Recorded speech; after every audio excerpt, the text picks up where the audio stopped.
വാശി പിടിച്ചാലോ ഉടനെ ഫോൺ എടുത്തു നൽകുന്ന ഈ കാലത്തിന് മുൻപാണ്.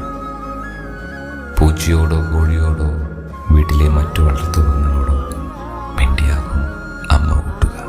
മരത്തണലും തൊഴുത്തിൻ്റെയോ ആട്ടിൻകൂടിൻ്റെയോ കോഴിക്കോടിൻ്റെയോ പരിസരങ്ങൾ ഊട്ടുപുരകളായി. സ്വന്തമായി ഇതൊന്നുമില്ലാത്തവർ അയൽപക്കത്തേക്ക് നടന്നു. പേടിപ്പിച്ചും വിസ്മയിപ്പിച്ചും കഥയ്ക്കൊപ്പം അകത്തേക്ക് ആവാഹിച്ച കുഞ്ഞു ചോറുരുളകൾ. മോന്തി നേരങ്ങളിൽ പറവുകളും ജീവജാലങ്ങളും കൂടണഞ്ഞ ഇരുട്ടിൽ നിലാവിൻ്റെ തണലായിരുന്നു അത്താഴഊട്ട്. പകൽ നേരം ഭയപ്പാടും വിസ്മയങ്ങളുമായിരുന്നെങ്കിൽ രാത്രിയിലത് വാഗ്ദാനങ്ങളായിരുന്നു. അമ്പിളിമാമനെ പിടിച്ചു തരാമെന്നായിരുന്നു മുഖ്യ വാഗ്ദാനം. ചോറുരുളകളുടെ ആകെ കണക്കെടുത്താൽ ഏറ്റവും കൂടുതലുണ്ടതോ ആ വാഗ്ദാനത്തിൽ പ്രതീക്ഷ അർപ്പിച്ചായിരുന്നു.